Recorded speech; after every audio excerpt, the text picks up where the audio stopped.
Vale, muchísimas gracias. Muy contento de estar aquí, de participar aquí en este Ágil en Latinoamérica. El día de hoy, pues básicamente les voy a compartir sobre eliminando desperdicios en el liderazgo. Como les decía, mi nombre es Luis Miguel González y como se pueden dar cuenta, uno de mis grandes hobbies es tocar la batería. Creo que la batería tiene un símil muy particular a lo que nosotros hacemos como Agile Coach. Alguien dijo que uno puede tener músicos malos, pero si el baterista es bueno, la banda suena bien. Y alguien dijo uno puede tener músicos buenos, pero si el baterista es malo, la banda no suena tan bien. Entonces creo que ese símil entre lo que nosotros hacemos del acompañamiento a las organizaciones, a las personas, se asemeja mucho a lo que yo veo como ser, lo que significa ser baterista. Pero bueno, digamos que lo que vamos a trabajar el día de hoy, lo que les voy a compartir el día de hoy, más que una charla, me gustaría que fuera una conversación, y así que siéntanse libres en cualquier momento de interrumpir, de hacer alguna pregunta, hacer algún comentario. Entonces, lo que vamos a hablar el día de hoy va a ser el tema de eliminando desperdicios en el liderazgo, y buscamos básicamente responder dos preguntas. ¿Cuál es el trabajo del líder y si existen desperdicios en el liderazgo? Esto muy enmarcado con un trasfondo Lean. ¿Eso qué quiere decir? Que vamos a ver un poco de cómo Lean ve los desperdicios, cuáles son esos desperdicios, los tipos de desperdicios que propone Lean y cómo se reflejan en el liderazgo. Y cuál es el verdadero trabajo del Lean. Me gustaría empezar con esta pregunta que pues creo que va a ser muy fácil de responder. ¿Qué fue lo último que ustedes aprendieron esta semana? El que nos quiera compartir, por favor, abra su micrófono y siéntase libre de compartirlo.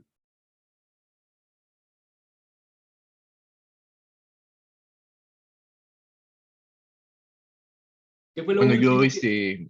Dale.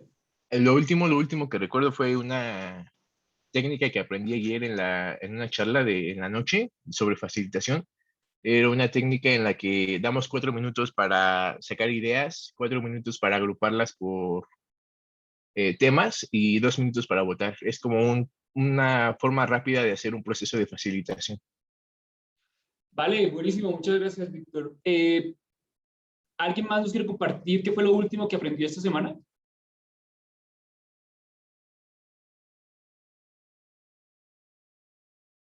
Debería ser fácil responder esta pregunta.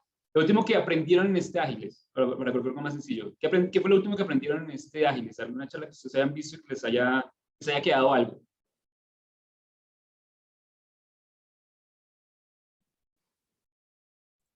Así que te comparto también yo mi experiencia. Me gustó mucho lo de la teoría U, que fue una de las primeras Ok. charlas. Me sonó muy interesante y resoné mucho con ese trayecto que hace esta teoría. Vale, buenísimo. Muchísimas gracias.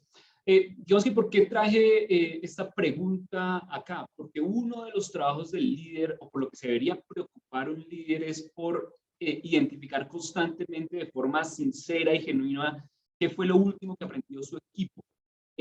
Estamos todos de acuerdo que estamos en un contexto de trabajadores del conocimiento y que más que nunca importa mucho para un líder el identificar claramente qué fue lo último que aprendió, en qué se están desarrollando las personas de su equipo. Por eso quise traer como esta pregunta inicial, simplemente para dar el contexto de que esto es algo importante y vital y hace parte del trabajo de un líder, identificar qué fue lo último que aprendió su equipo. Vale. Me gustaría, digamos que aquí tengo un Menti, si pueden ingresar y pueden unirse con ese código, o si no, simplemente me gustaría escucharlos. Frente a esta frase, no me traigan problemas, quiero soluciones. ¿Cuál es su sentimiento? ¿Qué es lo que a ustedes les resuena cuando escuchan esta frase? No me traigan problemas, quiero soluciones. Si quieren, lo pueden ingresar al Menti y pueden escribirlo, o también si quieren, lo pueden conversar, lo podemos hablar, ¿vale?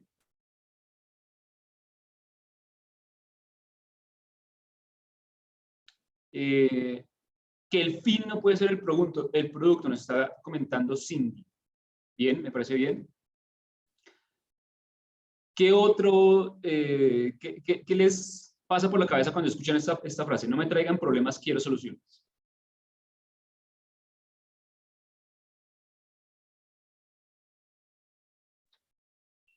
se está obturando la posibilidad de realizar errores o aprendizajes. Si solo como líder escuchas soluciones, donde Buenísimo. identificas problemas como oportunidad. Sí, sí, muchísimas gracias, Fran. Efectivamente, así es. Cuando un líder pronuncia esta frase, venga, no me traigan problemas, quiero soluciones, al final va a obtener eso. Le van a traer soluciones, pero los problemas van a quedar a empezar guardados por debajo del tapete, van a empezar a guardarlo. El equipo va a empezar a actuar de esa manera. Y ese no es el trabajo de un líder. Un líder debe estar siempre identificando problemas, identificando qué necesidades necesita resolver. Esta frase debería ser un antipatrón, debería ser una alarma. Cuando un líder pronuncia esta frase de que venga, no me traigan problemas, quiero soluciones, para nosotros debería ser una alarma, debería ser algo que nos está generando una inquietud y algo que no debería funcionar así de esa manera. ¿Vale? Eso, hola, ¿qué tal? Hola. Luciano de Argentina.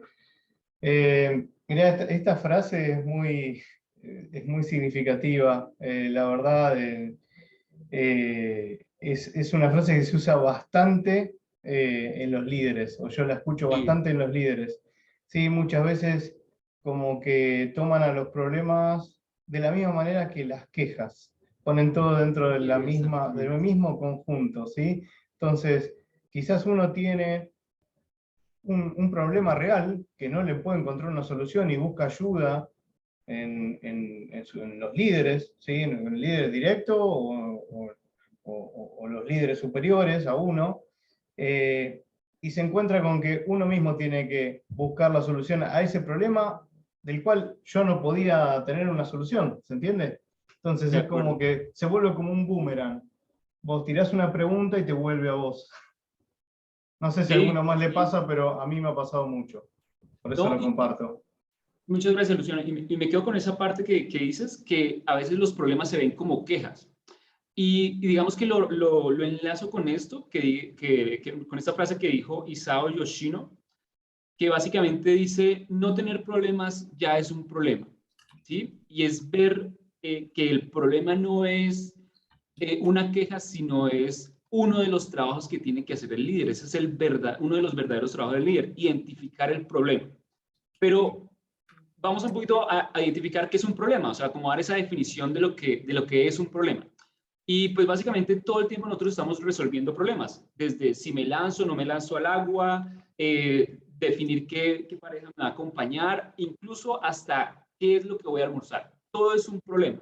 Y al final, una buena definición de un problema puede ser una brecha. Un problema es un gap, una brecha, una diferencia entre el punto A y el punto B. Podemos pensar que una brecha es, si somos más específicos, puede ser, oiga, una brecha puede ser saltar un charco, pero también una brecha puede ser dar un giro de 180 grados y caer en pie. Entonces, si se dan cuenta, un problema al verse como una brecha, pues hay diferentes tipos de problemas. No todos los problemas son iguales o se deberían tratar de la misma manera. Y es por eso que una de las cosas que propone Lean y una de las cosas que el líder debe empezar a identificar es claramente cuál es el problema, cuál es la brecha, en qué punto me encuentro. Y una de las primeras cosas que tiene que hacer un líder, que es el verdadero trabajo del líder, es identificar cuál es el estándar. Y cuando hablo de estándar, puede ser el estándar, por ejemplo, en cuanto al comportamiento de un equipo, a la medición de alguna métrica que ellos puedan llegar a tener. Pero es básicamente identificar cuál es ese estándar. Y frente al estándar, identificar, oye, yo estoy en un punto en donde lo que busco, lo que me está pasando es que tengo una brecha hacia abajo, un déficit frente a mi estándar, o quiero elevar mi estándar. Y una de las cosas que propone Lean es identificar estas brechas. Hay momentos en los cuales es una emergencia. Oiga, yo quiero, me ocurrió una emergencia y necesito resolver este tema de forma rápida. No tengo tiempos para pensar, sino es una emergencia, la necesito resolver. O lo que yo estoy evidenciando es una desviación estándar frente al estándar actual. Pero no es una emergencia, necesito encontrar las causas raíces de este punto. Aquí los problemas son causados, ¿sí? Y las respuestas son reactivas. Es decir, aquí no, o cuando ocurren, yo empiezo a encontrar las respuestas. Antes no. Otro tema diferente es cuando quiero elevar mi estándar, cuando el líder busca elevar el estándar. Y aquí, por ejemplo, puede buscar una condición objetivo. quiero mejorar de forma profunda algún proceso, algún tema, busca una condición objetivo. O quiere llegar a procesos muy grandes de innovación. Voy a explicar esto un poco de una forma un poquito más didáctica con este ejemplo. Los problemas tipo 1, que llama Lean, esos problemas de contenciones, por ejemplo, cuando se me pincha la llanta. ¿Qué tengo que hacer cuando se me pinche la llanta? Pues nada, pues tengo que despinchar rápidamente. Problemas, y aquí digamos que la atención es correctiva e inmediata. Los problemas tipo 2, por ejemplo, supongamos que yo vengo constantemente identificando que se me están pinchando las llantas, yo aquí tengo que identificar una causa raíz. Oiga, ¿por qué será que me se están pinchando tanto las llantas? Muy posiblemente sea que, no sé, ya tengo las llantas muy desgastadas, tengo un proveedor malo de llantas, no sé. Los problemas tipo 3 ya es cuando yo busco una reacción proactiva y quiero ir de forma más proactiva a encontrar esas respuestas. Son esos problemas tipo 3, en donde, ok, sé que se me están pinchando las llantas, quiero encontrar una forma para evitar que cuando se me pinchen, pues me quede varado. Y aquí el énfasis es encontrar una nueva condición mejorada. Y la última es problemas tipo 4, que son nuevas formas innovadoras. Es decir, me voy a inventar una llanta que nunca se pinche. Si ustedes se dan cuenta, estos problemas y lo que enlazábamos al comienzo de que no me traigan problemas, quiero soluciones, aquí el trabajo del líder es diferente. El trabajo del líder está en identificar claramente qué tipo de problema está trabajando, a qué tipo de problemas se está enfrentando el equipo. Oiga, está enfrentando una emergencia, está enfrentando un tema en donde debería buscar una causa raíz, o está identificando una nueva condición, o lo que está buscando es algo innovador para mejorar y elevar radicalmente el estándar de lo que está ejecutando el equipo. Entonces, muchas veces lo que nos ocurre es que ocurre un problema, y ustedes me corregirán si esto les pasa, ocurre un problema y lo primero que empieza a hacer el equipo, lo que empieza a hacer algunos líderes es de una meterse a la acción, ¿sí? Entonces, tienen un problema y de una se van a buscar las acciones. Eso por lo general produce unos fallos. Y uno de los trabajos que tiene el líder y una de las cosas que propone desde el punto de vista Lean es entender primero qué tipo de problema está tratando. O sea, lo que les comentaba, es un tipo de problema tipo 1, tipo 2, tipo 3 o tipo 4. ¿Estoy atendiendo una emergencia o estoy buscando un tema de innovación? Eso es lo primero que debería entender un líder. Después de esto, debería empezar a descomponer, identificar claramente por qué es importante resolver esto. Muchas veces, a veces, frente a los problemas, no entendemos muy bien el contexto. Oiga, ¿por qué esto es importante para el negocio, por ejemplo? ¿Qué pasa? ¿Cuál es el impacto de esto frente al negocio? ¿Cuál es, de alguna manera, la brecha que tenemos? Lo otro que tiene que hacer, ya cuando entiende y descompone y entiende el contexto y identifica claramente por qué es importante, cuál es la brecha, debe establecer un objetivo. ¿Cuál es la definición de éxito para resolver este problema? Lo otro es identificar la raíz. Ok, esto en dónde se está generando. Ya cuando tiene esta primera parte, que es un entendimiento de lo que es el problema, pues ya debería empezar a plantear junto con el equipo qué ideas o qué contramedidas va a utilizar para resolver el problema. Ya cuando tiene esas ideas, pues lo que debería ir el líder es, venga, aquí hay que implementar.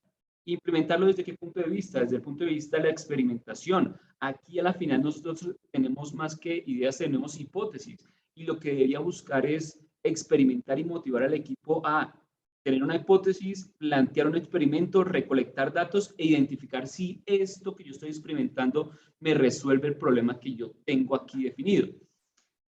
Si las cosas, y lo que les decía, aquí tiene que hacer un seguimiento, tiene que verificar las hipótesis. Y si todo funciona bien, y si realmente lo que el líder junto con el equipo logró llegar a frente a una buena resolución del problema, lo que debería hacer es estandarizar. O sea, es decir, oiga, mire, esto me funcionó, ok, listo, esto va a ser nuestro nuevo estándar y nuestra nueva forma de hacer las cosas. Entonces, si ustedes se dan cuenta, uno de los trabajos que tiene que hacer el líder es, más allá de lo que partimos al comienzo, de que no me traigan problemas, quiero soluciones, es todo lo contrario, tráiganme problemas y él debería dar un contexto para que el equipo pueda encontrar las soluciones. Y ese contexto está en identificar claramente qué tipo de problema es, frente a qué nos estamos enfrentando, qué queremos hacer, elevar nuestro estándar o resolver un tema puntual de una bajada de nuestro estándar. ¿Y eso qué implica? La identificación del estándar. Eso es muy importante, identificar lo que les decía, ya sea una métrica que ellos estén identificando o ya sea un comportamiento del equipo, pero de alguna manera todo debe tener un comportamiento que puede estar involucrado dentro del estándar. Algo que es importante, bueno, me gustaría escuchar si alguien tiene algún comentario, alguna pregunta frente a este punto, estaría buenísimo.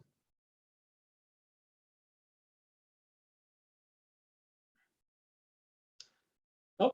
Ok.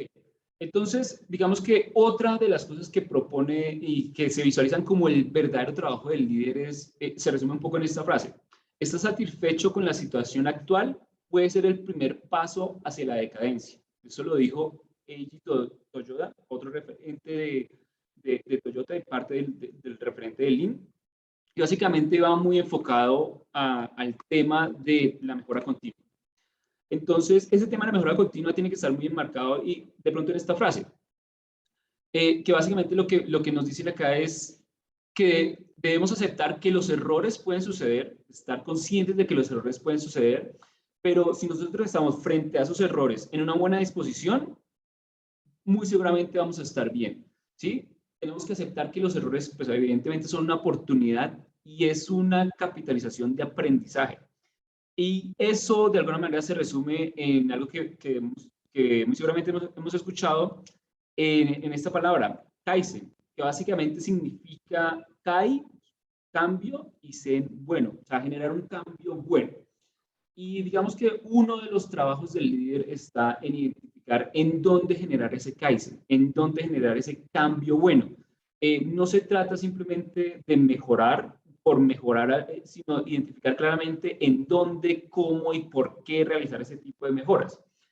Y uno de los trabajos del líder de esa identificación de ese Kaizen, en dónde generar ese cambio bueno, está en dos partes. La primera, en identificar que los errores pueden suceder. Y aquí me gustaría escuchar un poco su percepción acerca de cómo en su contexto visualizan el fallo. ¿Cómo ven el fallo en su contexto? ¿Alguien que me quiera comentar cómo lo ve? Quien quiera puede activar los micrófonos o levantar la mano o escribirlo también en el chat. Vale, lo leemos por acá. Ahí abrí el micrófono, Luis. Dale, Fran. A veces me parece que el movimiento es doble. Por un lado es aceptar el error, que ya es bastante difícil, y después identificar aquellos errores que son de valor, porque si no también a veces lo que yo percibo es que se genera es fácil identificar errores. Ahora, priorizar cuáles son errores realmente de valor que hay que resolver y priorizarlos, a veces es más difícil porque esos errores que están en un proceso de valor a veces son los más difíciles o los que tocan más aspectos de la organización que no son tan fáciles de aceptar. Pero en general es dos cosas, o negar el error o ver tantos y quedar en una parálisis por análisis. Ok, oye, me parece interesante lo que acabas de comentar, esos errores de valor. Me gustaría preguntarte qué significa ese tema de los errores de valor. ¿Cómo lo ves? Aquellos que están impactando en un flujo que sea central, o sea, para poder priorizarlos. Errores hay de diferentes volúmenes, de diferente impacto, y a veces yo lo que observo es que muchas veces nos quedamos problematizando sobre errores, que está bien, está bueno corregir, pero hay otros que no se tocan porque son con otro impacto para resolverlos y se meten abajo de la alfombra. Entonces, agarrar errores o fallos de bajo impacto a veces es un buen mecanismo para no hablar de los errores de alto impacto. Ok, esa precisión me parece buenísima porque sí, a veces ocurre, digamos que hay veces en donde, digamos que buscamos capitalizar los errores, digamos que son fáciles de solucionar y en los cuales de pronto no puede haber mucho aprendizaje. Y aprovechando que estamos en el evento Access, digo, en la retro como evento Kaizen de un equipo que usa Scrum, por ejemplo, ¿de qué estamos hablando como mejora en nuestras retros? ¿Son los temas más significativos o nos está haciendo funcional? Sí, hacemos Kaizen sobre cosas que quizás no son las más prioritarias o no son las de mayor valor. A eso me refería. Ahí lo bajé a lenguaje Scrum. Buenísimo. Ahí digamos que lo que me parece importante es identificar lo que significa el Kaizen, ¿no? Cambio bueno. Oiga, mire, si yo estoy haciendo un cambio, pero este bueno es el clave. Oiga, esto que estoy haciendo me va a traer algún beneficio, algo bueno. Vi que por ahí había una mano levantada. Así es. Hola, ¿qué tal? Buen día. Ay, Hola, perdón. dale, No sé si había otra o era la mía. Dale, María, te dale. damos la palabra. Ok, gracias. No, sí, más que nada es el cambio cultural también, ¿no? Que se empiecen a aceptar los errores y, y evitar gravedad, ¿no? Si uno acepta el error con anticipación, no con anticipación, o por lo menos en el inicio, puede evitar que este se haga más grave también. Sí, buenísimo.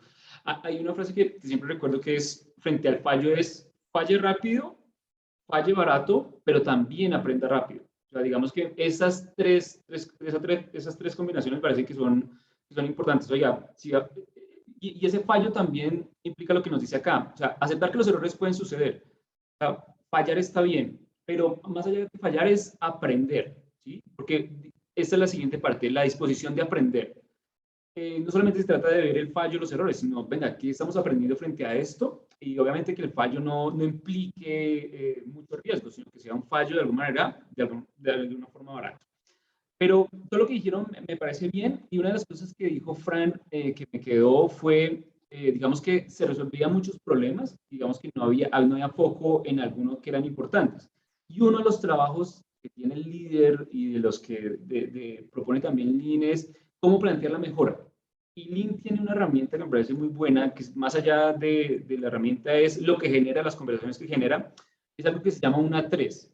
¿Sí? Básicamente, una 3 es una forma estructurada de abordar los problemas, las mejoras, incluso a veces hasta de un sistema de gerenciamiento. Pero voy a ir explicándolo como pedacito por pedacito, que seguramente les hará sentido. Lo primero y lo que uno identifica inicialmente es que esto debe tener un título, debe tener algo que me cuente una historia. ¿Sí? Una de las cosas que son muy potentes en este tema de Lean y que muy seguramente si nosotros lo planteamos en nuestro contexto generará muchas conversaciones, es que esto es una forma de pensar, es una forma de abordar lo que les decía, los problemas y las mejoras. Lo primero es un título que me cuente una historia. ¿Sí? Es básicamente eso. Lo primero es identificar un contexto. Oiga, esto, ¿por qué es importante? ¿Por qué estamos hablando de esto? Y aquí lo importante es identificar la brecha, ¿sí? El gap.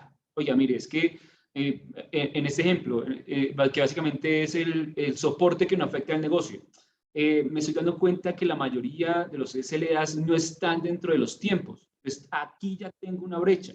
Aquí ya estoy identificando, mire, es que esto es importante porque eso está afectando el negocio y las brechas son estas. Aquí una de las cosas que propone el Lean es que esto más que de pronto ser letras, lo que busca es que esto sea muy gráfico y que sea con datos.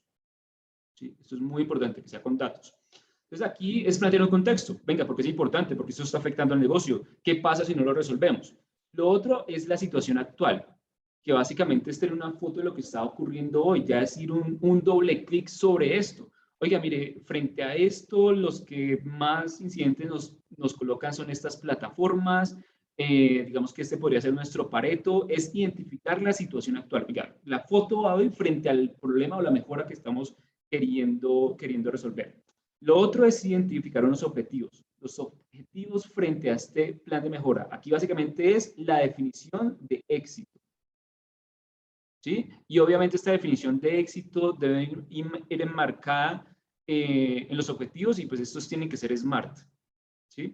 Que sean pequeños, que sean medibles, que sean accionables, que sean testeables. ¿Sí? Digamos que esto es lo que se busca con los objetivos SMART.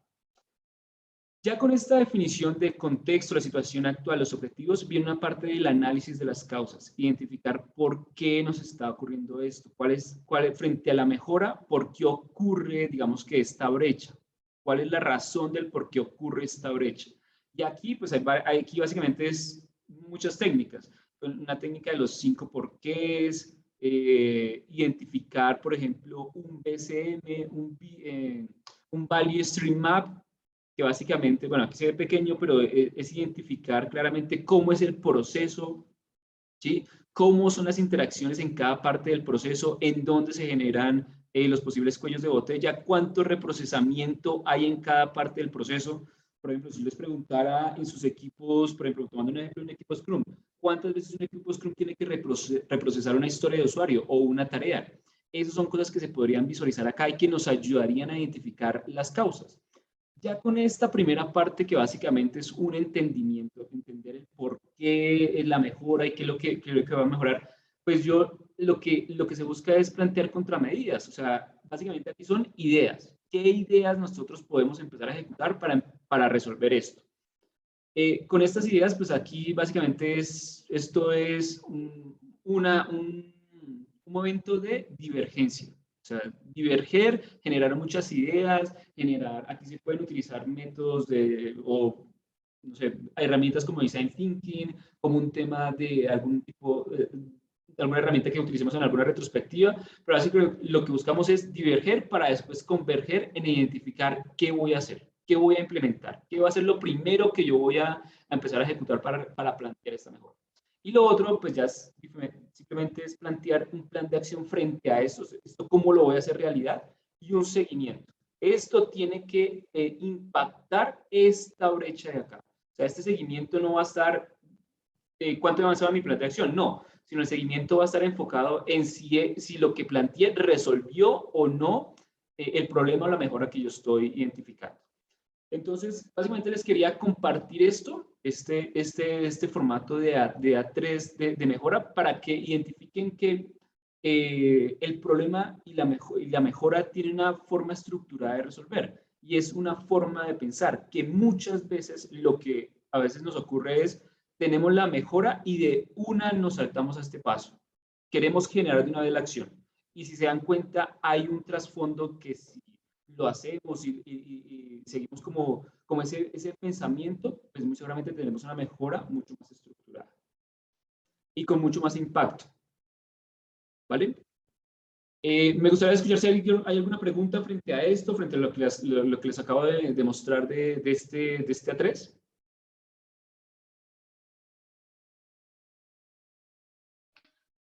Te sigo levantando la mano.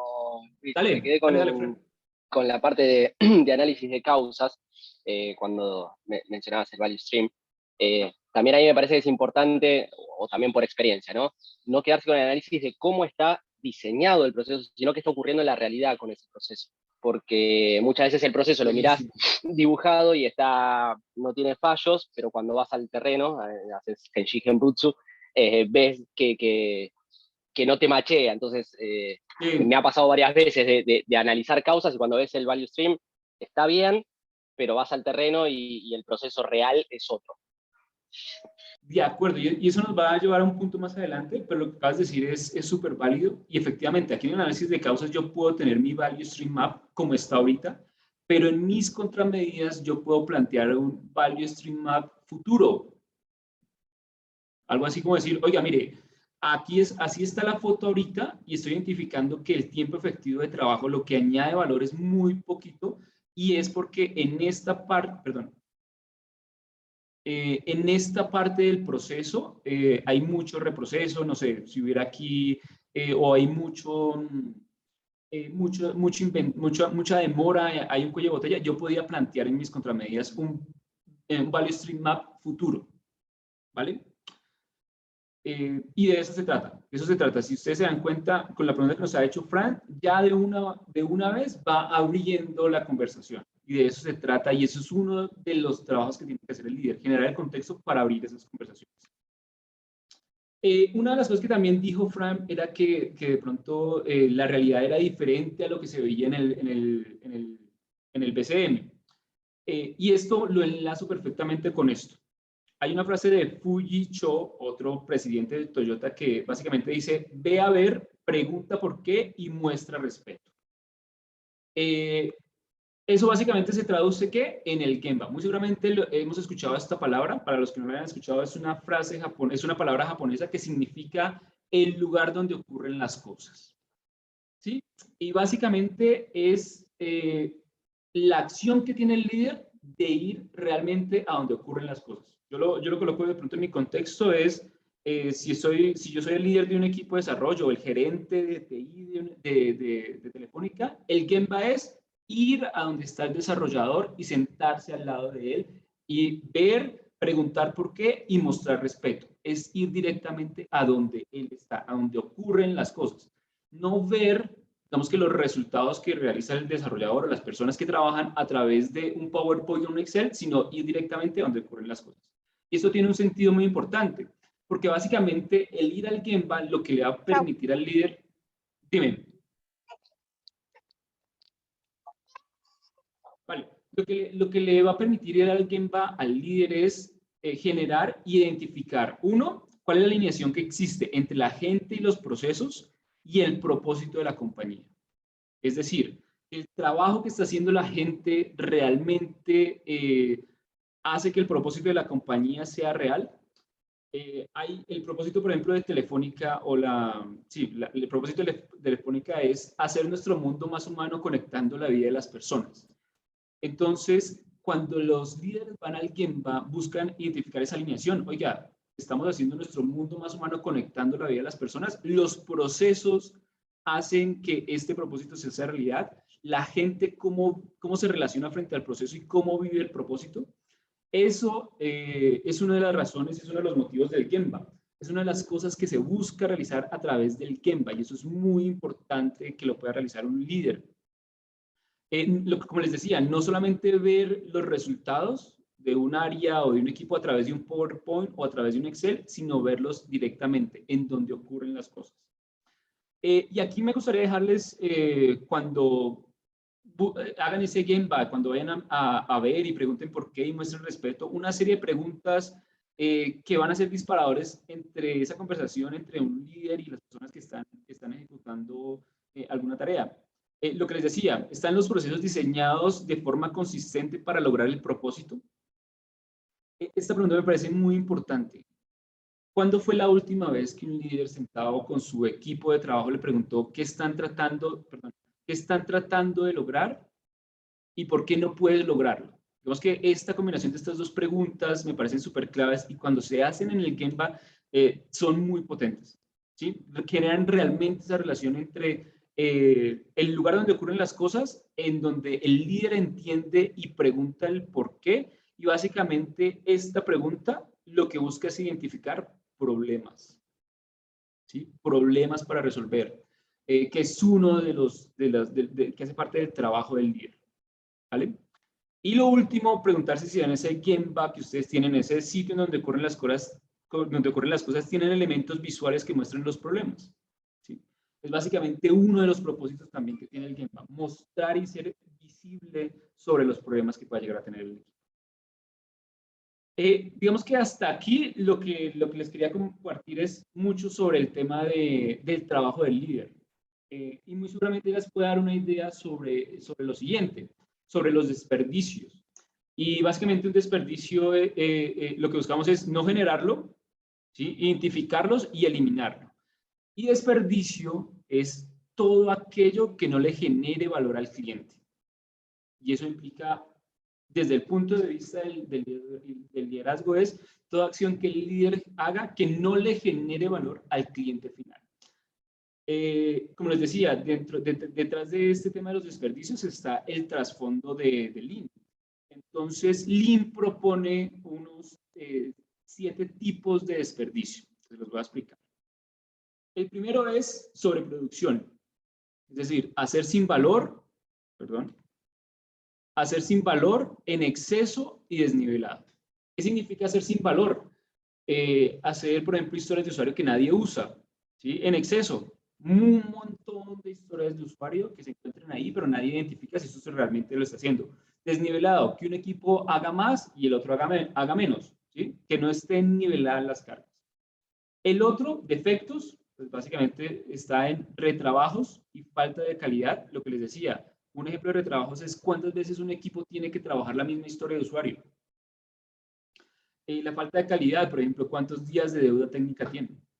Esperas, que básicamente es inactividad, demoras por procesos sin valor, cuántas veces nos quedamos esperando que otro equipo resuelva algo. Esto me parece que es muy importante, talento no utilizado, ¿sí? No gestionar correctamente a las personas. Este es otro tipo de desperdicio. También está el transporte, que, bueno, desde el punto de vista Lean es las movilizaciones que yo tengo que realizar de un producto de un lado a otro. En nuestro caso, en nuestro contexto, pueden ser tamaños grandes de trabajo. Lo que les decía, ¿cuántas veces una historia de usuario que es demasiado grande pasa de un sprint a otro? Eso se puede ver como un tipo de transporte. Inventario. No sé si ustedes tengan dentro de sus equipos trabajo terminado, pero que nunca se puso en producción. ¿Sí? Historias usadas terminadas, pero nunca se pusieron en producción. Eso es trabajo terminado sin valor. Movimientos, que básicamente patinar pues es una palabra muy colombiana que básicamente es como ir de un lugar a otro lugar, ¿sí? Como ir patinando dentro de la organización para resolver algún tema. Estos son los 7 tipos de desperdicio que existen y sobre los cuales muy seguramente algunos de ustedes pueden estar viviendo. Me gustaría preguntarles en este punto, ¿cómo ven estos tipos de desperdicio? ¿Ocurren en sus organizaciones? ¿Cuál es el que más ustedes identifican? ¿Con cuál ustedes ven y dicen, uy, mire, este me está pasando mucho? ¿Con cuál de estos 7 tipos de desperdicios ustedes se ven identificados?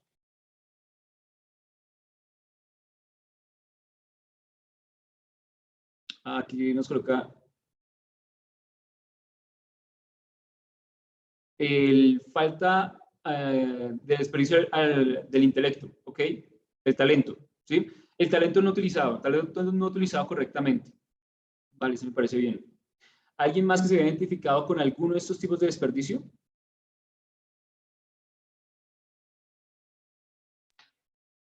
Ahí yo trabajo en servicios, así que la nomenclatura de Lean a veces parece mucho de industria, pero el movimiento de información es terrible cuando ves que los flujos de información van para un lado, para el otro, van, vienen, rebotan, que no es cosa, no es producto, pero nosotros lo analizamos así para, claro, entonces en la traducción a servicios, a veces cómo fluye la información, como movimiento o como transporte, es terrible. Vale, veo que Sabrina ahí nos coloca que todos. Me parece bien, me parece bien. Yo creo que todos esos tipos de desperdicio realmente existen y lo hemos vivido. Si me preguntan a mí, uno de los que me parece que en los cuales a veces caemos mucho puede ser el inventario, o sea, tener trabajo terminado que no se coloca en producción. Otro que vivimos mucho es el tema de los defectos. Me parece que a veces el defecto ese tema de los retrabajos ocurre mucho en las organizaciones. Por ejemplo, en mi caso en Telefónica suele ocurrir. Y el otro top, de ese top 3, me parece que es la sobreproducción, ¿sí? A veces, muchas veces los equipos o los líderes hacen mucho push en los equipos de produzca, pero no se tiene una identificación clara sobre este tema, o sea, hacer sin valor, ¿sí? Entonces, digamos que me parece que esos 3 son como, para mí, son en los cuales yo me veo un poco reflejados. María Púa dice, reportes, esta necesidad de medirlo todo, que se traduce en esfuerzo de los equipos y no se usa, sobre producción de datos, efectivamente, así es. Las presentaciones, rendiciones de cuenta, efectivamente, eso es otro tipo de desperdicio, eso puede ser visto como hacer trabajo sin valor. Un montón de presentaciones que no generan ningún valor, puede verse de esta manera. Eso me parece bien.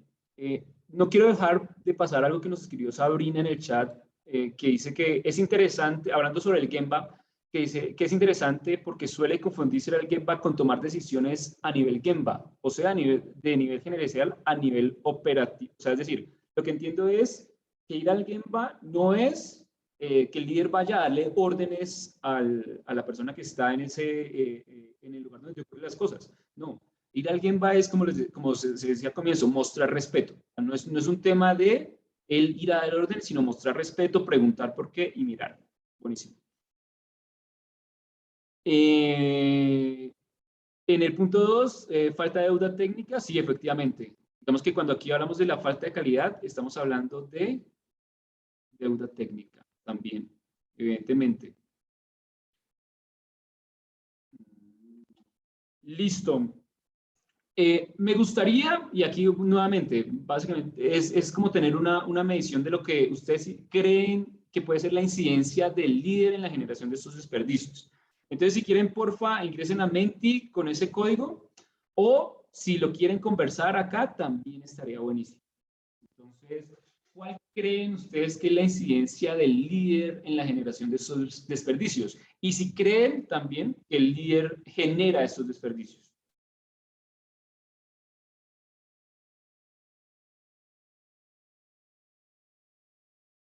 El que lo quiera comentar, el que lo quiera escribir, dar su opinión ahí en el Menti, está bien, pero sería buenísimo si lo quieren comentar.